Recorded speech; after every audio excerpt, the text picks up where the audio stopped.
Assalamualaikum warahmatullahi wabarakatuh.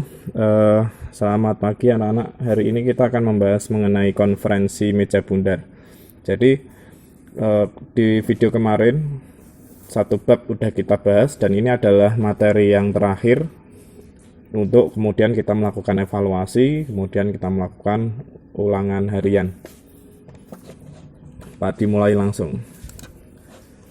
Pembahasan yang pertama adalah upaya diplomasi Indonesia untuk mendapatkan pengakuan baik itu secara de facto dan de jure dari Belanda. Kalau Pak list di sini ada satu bagian mengenai upaya diplomasi Indonesia yang diawali dengan konflik pasca kemerdekaan. Seperti yang kita ketahui, setelah Indonesia merdeka, itu kemudian reaksi dari Belanda adalah Belanda ingin mengambil kembali wilayah Indonesia. Nah, pengambilan alih kembali oleh Indonesia itu dilakukan secara paksa dan kemudian muncullah konflik-konflik di berbagai wilayah. Seperti yang kita pelajari di kelas 11 kemarin, sebagai contoh di wilayah Sumatera itu ada Medan Area, kemudian di Jawa ada beberapa pertempuran, diantaranya Bandung Lautan Api, kemudian ada 5 Hari Semarang, kemudian di Surabaya ada 10 November, dan yang terakhir di Pulau Bali itu ada Puputan Margarana. Nah, setelah konflik pasca kemerdekaan tersebut, kemudian untuk menengahinya disepakatilah yang namanya Perjanjian Linggarjati. Perjanjian Linggarjati ini sebagai akhir dari konflik pasca kemerdekaan. Nah, Perjanjian Linggarjati mengakui secara de facto atas 3 wilayah, yaitu Sumatera, Jawa, dan Madura. Perjanjian Linggarjati ini sebenarnya wilayah Indonesia itu sudah mengecil dari yang awalnya seluruh Indonesia, kemudian diakui hanya 3 wilayah tersebut. Perjanjian Linggarjati yang disepakati ternyata diingkari oleh pihak Belanda.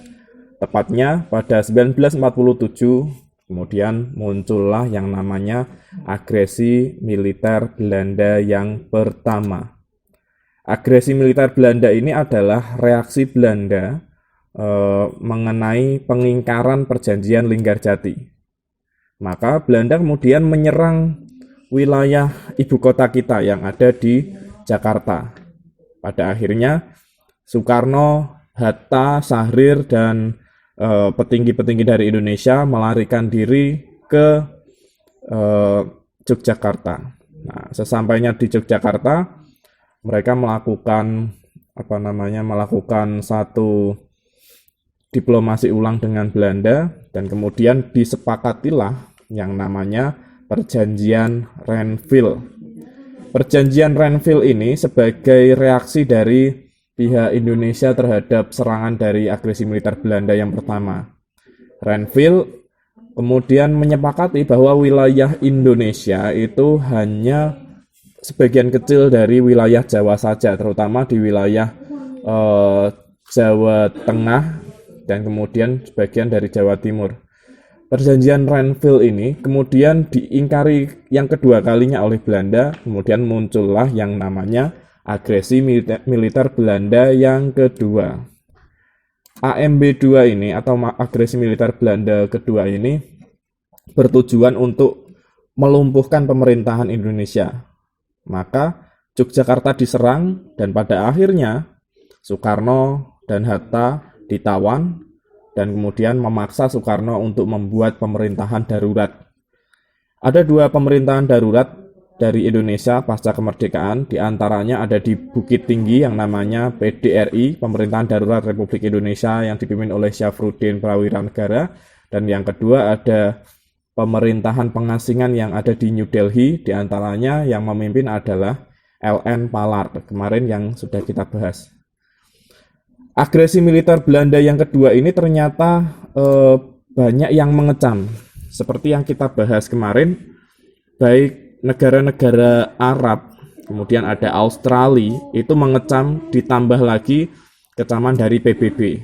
Maka selanjutnya disepakatilah yang namanya Perjanjian Roem-Royen. Roemroyen ini isinya mengenai mempersiapkan jalan tengah, mempersiapkan penyelesaian konflik dari agresi militer Belanda kedua dan yang berakhir dengan KMB. KMB ini nanti akan membahas mengenai bagaimana langkah selanjutnya untuk pengakuan Indonesia. Nah, pengertian dari konferensi meja bundar. KMB atau Konferensi Meja Bundar merupakan upaya diplomasi yang dilakukan Indonesia untuk mendapatkan pengakuan kemerdekaan dari Belanda atas kedaulatan negara Republik Indonesia. Nah, ini adalah timeline pelaksanaan Konferensi Meja Bundar. Timelinenya yang pertama, sebelum dilakukannya Konferensi Meja Bundar itu dilakukan terlebih dahulu Perjanjian Roemroyen. Perjanjian Roemroyen itu menyepakati untuk membuat satu wadah, suatu pertemuan untuk melaksanakan konferensi meja bundar. Pertemuan tersebut dinamakan Konferensi Inter-Indonesia. Nah, ini yang akan Pak Ardi bahas. Setelah Konferensi Inter-Indonesia, yang kedua adalah Konferensi Meja Bundar. Setelah Konferensi Meja Bundar, Indonesia diakui, yaitu pengakuan pasca Konferensi Meja Bundar. Kita bahas pembahasan yang pertama. Langkah pertama dari Indonesia adalah Konferensi Inter-Indonesia. Inter itu kalau kita artikan bisa diartikan antara. Nah, jadi konferensi antar orang-orang Indonesia. Kenapa Pak Ardi bilang antar orang Indonesia? Karena pada masa dibentuknya pemerintah pasca kemerdekaan, wilayah Indonesia itu ada yang dipengaruhi oleh Belanda, ada yang murni menjadi pemerintahan Indonesia. Nah, yang dipengaruhi oleh Belanda itu namanya wilayah-wilayah boneka atau disetir oleh Belanda, walaupun mereka adalah orang Indonesia. Nah, dengan adanya konferensi Inter-Indonesia ini tujuannya adalah untuk menyatukan tujuan orang-orang Indonesia untuk melakukan perlawanan terhadap Belanda secara diplomasi. Oke, kita bahas acara yang dilakukan oleh Indonesia pada konferensi Inter-Indonesia. Konferensi Inter-Indonesia, kalau diartikan, merupakan satu bentuk usaha menghadapi negara-negara boneka bentukan Belanda. Nah, jadi di sini ada negara boneka. Apa itu negara boneka? Negara boneka adalah satu negara, satu wilayah, walaupun dia pemimpinnya adalah orang Indonesia, tapi di belakangnya itu mereka disetir atau dipengaruhi oleh Belanda. Nah, maka dinamakan negara boneka bentukan Belanda. Nah, tujuan dari acara konferensi Inter-Indonesia di sini adalah untuk menyamakan persepsi dalam menghadapi Belanda. Nah, jadi negara-negara boneka ini diajak untuk sama-sama melawan Belanda di jalur diplomasi. Kemudian konferensi Inter-Indonesia. Ada dua kali pertemuan dalam konferensi Inter-Indonesia, yaitu yang pertama dilakukan di Jogja, yang kedua dilakukan di Jakarta. Konferensi Inter-Indonesia yang pertama diadakan di Jogja pada tanggal 19 sampai 22 Juli 1949, dipimpin oleh Muhammad Hatta dari pihak Indonesia sendiri. Dan kemudian dilakukan konferensi Inter-Indonesia yang kedua, yaitu di Jakarta pada tanggal 31 Juli sampai 2 Agustus 1949, dipimpin oleh Sultan Hamid II, Ketua BFO. Nah, BFO inilah yang dinamakan negara boneka atau singkatannya Bijenkoms Federal Overlay. Apa hasil dari konferensi Inter-Indonesia ini? Hasilnya adalah negara-negara bentukan dari Belanda atau Pak Adi sebutkan negara boneka atau bisa disebut juga dengan BFO. Mereka itu menyetujui untuk sama-sama melakukan pembahasan KMB secara tertib, baik itu sebelum atau sesudah KMB.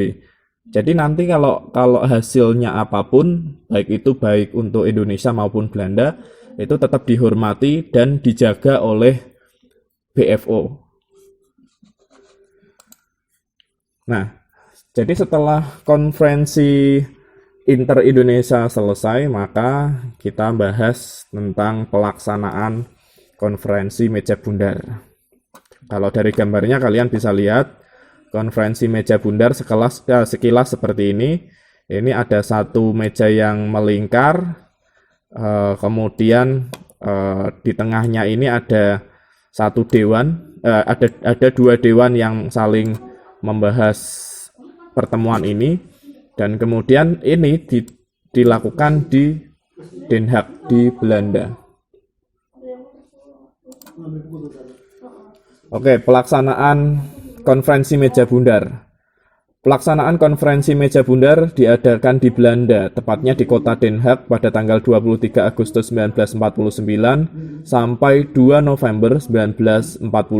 Jadi kurang lebih pelaksanaannya sekitar 8 sampai 10 harian. Nah, kemudian sidang KMB masing-masing dipimpin dari utusan berbagai negara. Seperti yang pertama dari Belanda itu ada Widris, kemudian dari Indonesia perwakilannya itu dipimpin pula oleh orang Indonesia sendiri. Nah, kemudian ketika pembahasan dari konferensi meja bundar itu juga dipimpin oleh perwakilan masing-masing yang ditunjuk.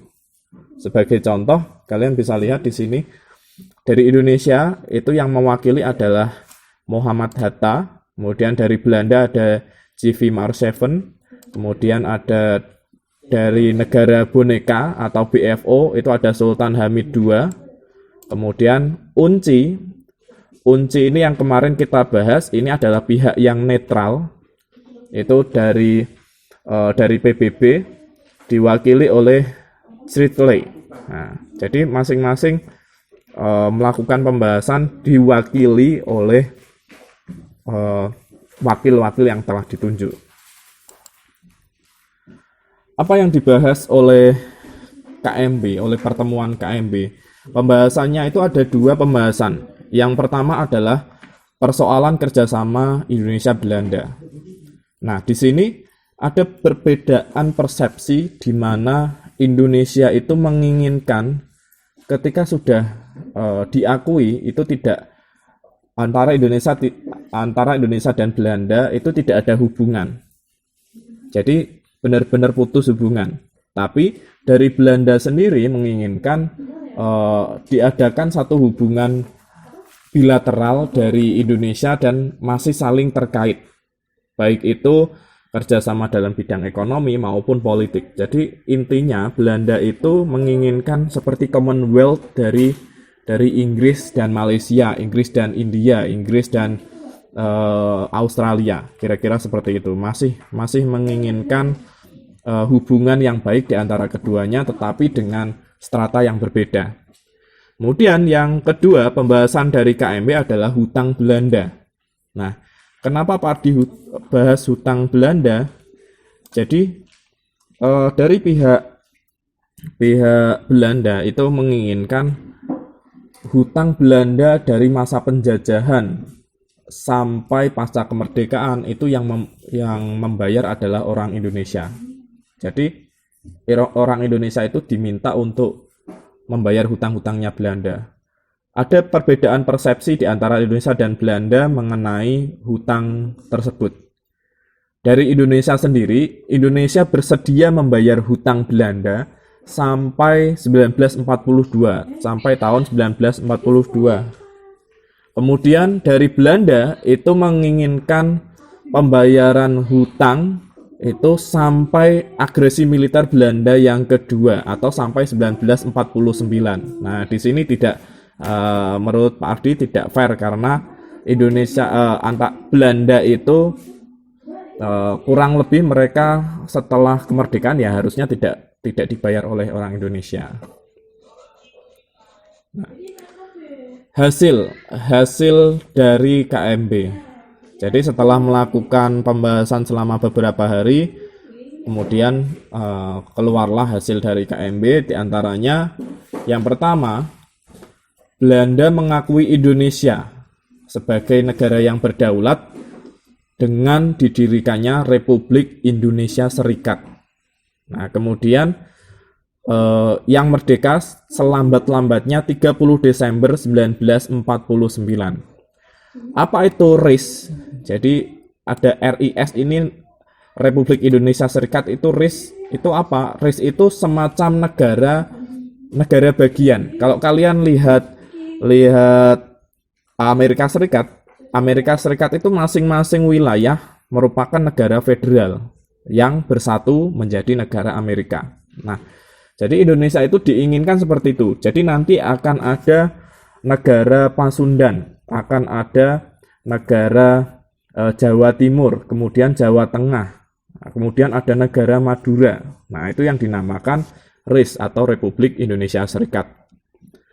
Kemudian hasil yang kedua adalah pembahasan Irian Jaya selambat-lambatnya 1 tahun setelah pengakuan RIS. Jadi setelah RIS ini merdeka di tanggal 30 Desember 1949, harus dibahas permasalahan Irian Jaya atau Papua. Nah, kenapa Irian Jaya ini penting? Karena Irian Jaya merupakan wilayah yang asetnya itu sangat luar biasa, dan pada 1949 sampai 1 tahun setelahnya, wilayah Irian itu dikuasai oleh Belanda dan ini mau diambil alih oleh Indonesia. Kemudian hasil yang ketiga, antara RIS dan Belanda akan diadakan hubungan Uni Indonesia Belanda yang dikepalai oleh Raja Belanda.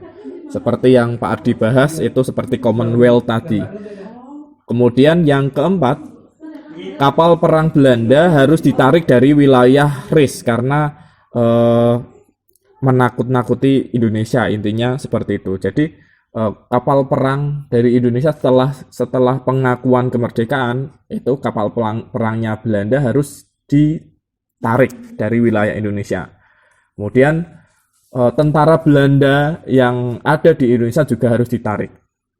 Nah, ketika Indonesia masuk ke agresi militer Belanda 1 dan 2, itu ada satu organisasi ketentaraan dari Belanda yang dinamakan KNIL.